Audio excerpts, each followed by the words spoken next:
Mais uma vez o Emílio me fez chorar. Hoje eu queria falar pra vocês sobre esse livro aqui, sobre essa história, pra aquecer esse seu coração peludo. Nunca a gente precisa aquecer mais, né, gente? Porque, pelo amor de Deus, a sensação térmica é de 42 graus aqui no Rio Grande do Sul. Jesus.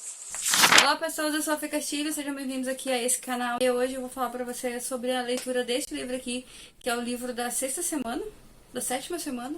Olha aí, tô perdendo. Sétima semana. Sétima semana de leitura. E eu queria falar pra vocês de como que foi essa maravilhosa leitura, mais uma vez, do Emílio. E assim, né, no vlog eu falo um pouco mais. Eu li esse livro aqui bem na semana do aniversário do meu pai. Meu pai faleceu há 3 anos, né? Então assim, eu vou tentar não dar spoiler, tá? Mas se eu der spoiler, eu vou avisar antes aqui. Eu vou botar algum aviso pra vocês. Bom, esse livro aqui, basicamente, é a história. Aquelas histórias bem bonitinhas. É bem legal, porque no começo de cada história, o Emílio vai dar um panorama de como ele fez essa história aqui, né? E qual foi, assim, os moldes que ele usou, e alguns exemplos, às vezes, de filme e tal, dessas histórias. O legal é que o Emílio dá várias referências em todos os livros, né? De viagem, lugares, assim, pra se visitar, aeroportos, músicas, filmes, nossa, é uma enciclopédia mesmo dessas coisas, e eu achei muito legal, muito interessante que todos os livros trazem esse universo aqui, dentro das histórias. É aquele gênero mesmo de trip, né? Eu vou botar aqui o nome do gênero que ele fala que se inspirou. Road trip é uma viagem de carro ou moto que percorre longas distâncias, explorando diferentes cidades e paisagens. É uma aventura que vai além do destino, valorizando o caminho e as experiências vividas. E ele vai falar aqui que tem muitas histórias famosas como essas que a gente pode considerar que sejam desse gênero, porque trazem também uma viagem dentro de um cenário, assim, né? Faz com que a gente viaje junto com os personagens, né? A gente vai colocar aí nesses gêneros, ele vai colocar a natureza selvagem. E ele diz que, de certa forma, pode considerar, nesse mesmo estilo literário, O Senhor dos Anéis e a Odisseia, de Homero. Então, o foco dele é dizer tudo que pode acontecer numa viagem. Essa história aqui se passa com um pai que tem 2 filhos e que a mulher faleceu, né? Pelo visto, ela faleceu, eles já eram jovens, mas não eram tão crianças. Era aquele casal apaixonado, aquela história clássica, né, do casal, assim, e a mulher... Que é, geralmente, a mulher, ela é o centro de todo o coração ali da casa, né? Então, quando acontece o falecimento precoce, assim, da esposa e tal... Você deve estar ouvindo aí a Valentina cantando no banheiro, porque ela tá de molho, né, gente? A gente não tem ar, então hoje só assim pra aguentar. Então, ele vai trazer essa ideia, essa história, né, desse casal, que a esposa morre e eles têm esses 2 filhos, têm que lidar com tudo isso. Então, é uma família amorosa que se ama, a gente observa muito isso na descrição do Emílio. Ele vai contar como que essa família lidou, 3 homens lidaram com a morte dessa única mulher que unia todos eles e tal. E aí mostra bem, assim, eles divididos, mostra bem essa ideia, assim, que as pessoas começam a colocar na cabeça dos outros quando acontece esse tipo de história, né? Do viúvo ou da viúva, né? Ah, você tem que se envolver, você tem que sair disso, tem que aquilo. Então, ele vai contar tudo isso e vai falar de um pai que tá tentando, de certa forma, redimir o tempo dele com os filhos, né? Já que eles tiveram essa ruptura depois da morte da mãe. Essa história aqui, cada um mora numa cidade. Na verdade, cada um mora em um estado diferente. Um mora no Rio, se eu não me engano, um em Belo Horizonte e outro mora no Rio Grande do Sul, em Porto Alegre, né? Então, eles se dividiram, né? Não estão mais juntos, mas eles mantêm o contato. Ele vai falar que, sabe aquelas histórias que a gente fica contando ali, fica planejando quando a gente tá entre família, quando as famílias são saudáveis, ou vocês vão ver entre os amigos, ou vão ver também entre os irmãos, primos, tem aquela coisa de viajar junto, de sair junto, de fazer algo junto. No caso deles, é fazer essas trips, né? Viajar juntos, várias ideias de locais, pelo visto, esse era um casal que gostava muito de viajar. Então ele vai marcar uma viagem dessas com os filhos e vai intimar eles para participar da viagem. Entretanto, um dos filhos não vai comparecer nessa viagem. Dentro dessa viagem, ele vai fazer uma trilha bem definida por ele, né? Que o pai não o pai, né, que define tudo isso, não quer fugir dessa trilha. E no caminho dessa trilha, a gente vai ver os nossos comportamentos hoje com as pessoas. Tem uma música da Marcela Thaís que fala... Olha, essa vida vai passar... No vídeo eu tô contando bastante, né? Ela fala, não brigue tanto com as pessoas. Eu vejo que ele fala sobre coisas pequenas no pai dele que irritavam ele durante o trajeto, sabe? Um desses filhos que foi com o pai.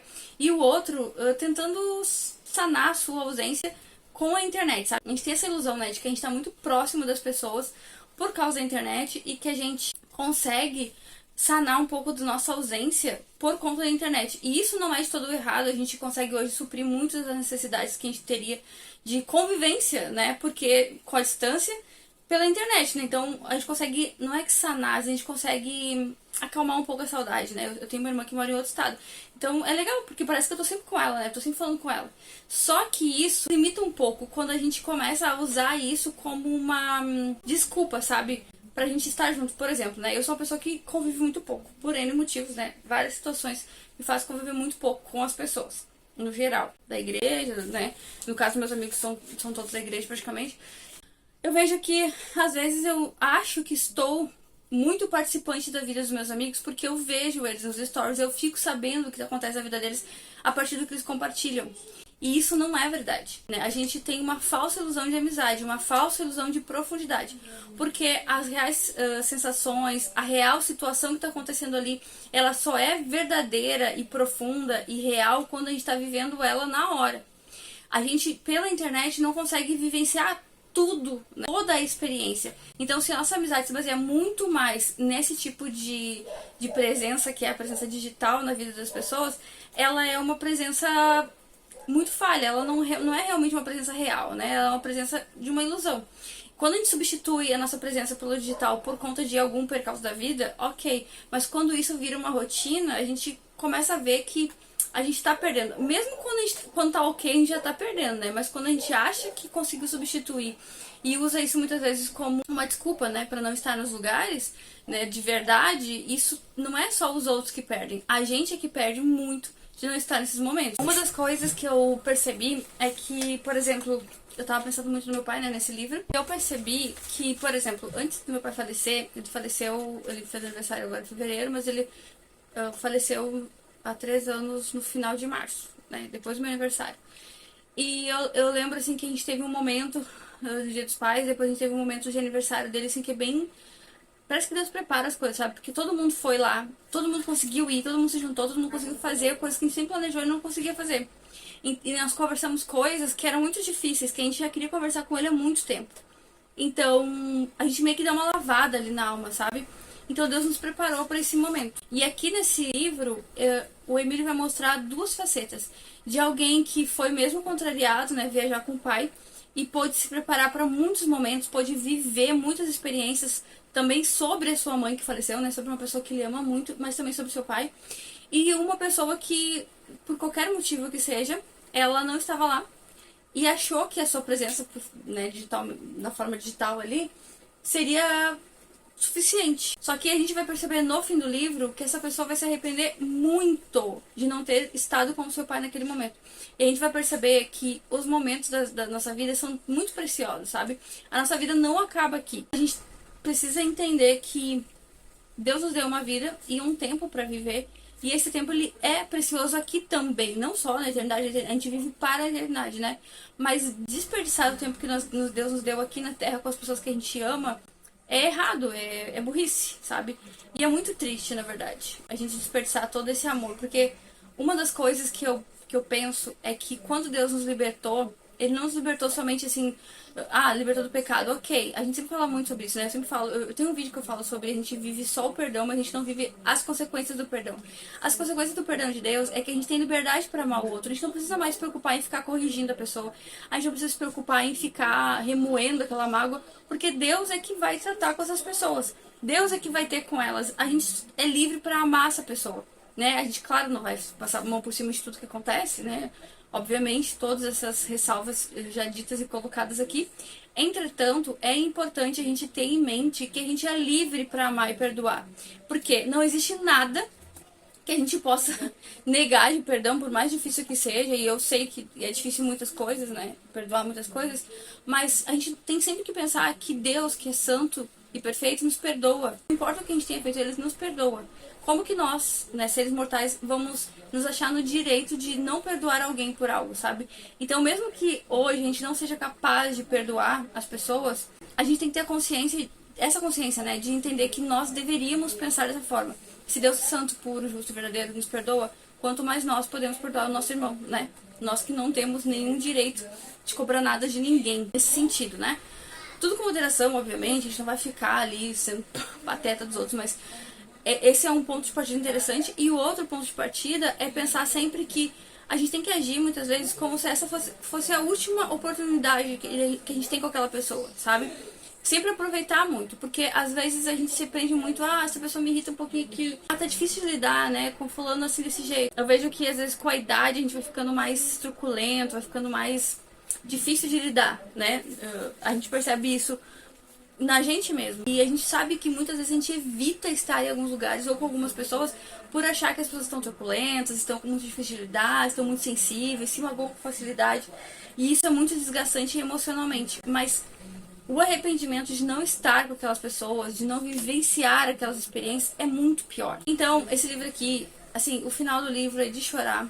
A aceitação da morte, ali, toda aquela questão da mãe ter morrido, e todo a reviravolta que o Emílio vai dar neste livro aqui faz teu coração queimar de uma maneira, sabe, assim, nossa, dá vontade de ir viver certo depois, sabe, isso aqui.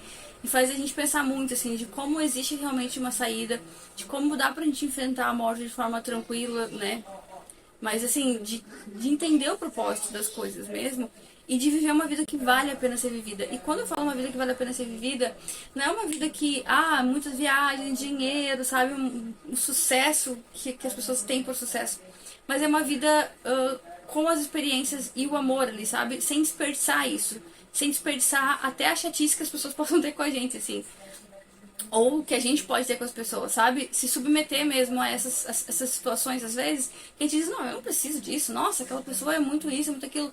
Às vezes, a gente considera muito a gente perto dos outros, né? Às vezes a gente se considera muito perto dos outros. A gente acha que a gente é muito mais. Que a gente é muito mais legal, que a gente é muito mais interessante, que a gente é muito mais flexível. Quando, na verdade, a gente está só focando no problema daquela pessoa. E não no fato da graça e da bênção que é ter aquela pessoa na nossa vida. E é uma pena que muitas vezes a gente só perceba isso depois que a pessoa morre, né? Ou depois que a gente já perdeu aqueles momentos. Eu sempre fui uma pessoa assim, ó. Eu sempre tive muito medo, sempre fui muito medrosa de algumas situações, assim, que sempre me causaram muito medo. Passeios da escola, então, meu Deus. Ou qualquer passeio. Eu sempre tive não tinha vontade de sair, assim, nesse sentido, não queria, sabe? Então, acontecia muito de eu dizer não, a minha irmã ia, né? Então, tudo a gente fazia meio que na mesma idade, tudo junto. E eu não ia, e depois eu pensava, poxa, por que eu não fui? E aí já era tarde demais. Então, hoje, lendo esse livro e passando por tantas situações, eu observo que a minha intransigência, a minha falta de flexibilidade e a minha falta de disposição, às vezes, de me desgastar um pouco mais, ou até de encarar o medo de muitas vezes desagradar as pessoas, ou de ser desagradável, o meu medo de ser desagradável, o medo de não agradar as pessoas. Até por isso eu falo isso nos vídeos, né, que eu gravo vídeo por conta disso. Porque eu imagino que aqui a pessoa não gostou, ela desliga, né, desliga o YouTube, enfim, o veículo que ela estiver assistindo. E na vida real a pessoa não é obrigada a me ouvir. Então eu não gosto de falar em público, né, sem ser pela câmera ali, né. Eu prefiro falar assim que a pessoa tem opção. Mas só que vai chegando os momentos em que eu vou ter que enfrentar essas situações. E deixar de sentir medo dessas coisas acontecerem. Porque isso é um medo irracional, né? E na verdade, eu tô sempre partindo de um pressuposto de que eu sei o que a outra pessoa tá sentindo. Quando na verdade, eu não posso ser responsável por tudo que aquelas pessoas pensam a respeito de mim, ou das situações que eu me coloco ali, né? Ou que elas se colocaram a estar junto comigo. Isso também é de responsabilidade das pessoas, sabe? Então tudo isso aí é muito interessante. É muito legal como o Emílio pega livrinhos desse tamanho aqui e coloca histórias relativamente curtas. Eu acho que dá até pra ter mais enredo nessas histórias, né? E com reflexões tão profundas, sabe? Tão sinceras e tão necessárias, sabe? Eu acho incrível. Eu repito isso como já repeti em outros livros, outros vídeos. Eu quero muito ler o livro dele, Isso é Filtro Solar. Porque, para mim, isso resume muito isso que tá aqui, né? Na minha ideia, na minha mente. Vamos... Eu tô ponderando em cima do que eu conheço do livro, que eu não li todo o livro ainda, né? Mas todas essas reflexões parece que são extratos, né? Desse livro, do Seu Filtro Solar. E pra quem gosta de viajar, é o prato cheio, né? Eu não gosto de viajar, mas acabo viajando.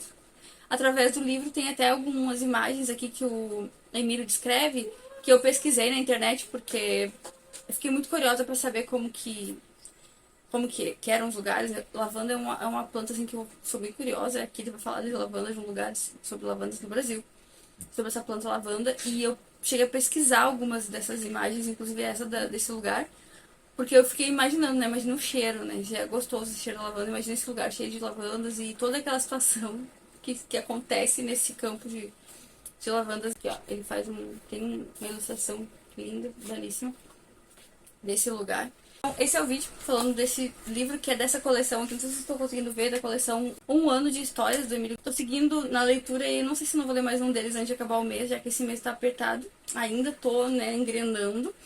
E assistam o vlog, porque no vlog eu vou falar um pouco mais de como foi e talvez algum spoilerzinho a mais. Mas quero falar pra vocês do meu desespero dessas últimas semanas de fevereiro, já que fevereiro foi tenso também. Esses primeiros meses, acho que a leitura vão ser mais tensos. Eu espero que com o tempo melhore e acredito que pela minha experiência vai melhorar, mas por enquanto tá tudo muito justinho, né? Eu vou ficando por aqui, eu vou esperar vocês no próximo vídeo. Não esqueçam de se inscrever no canal.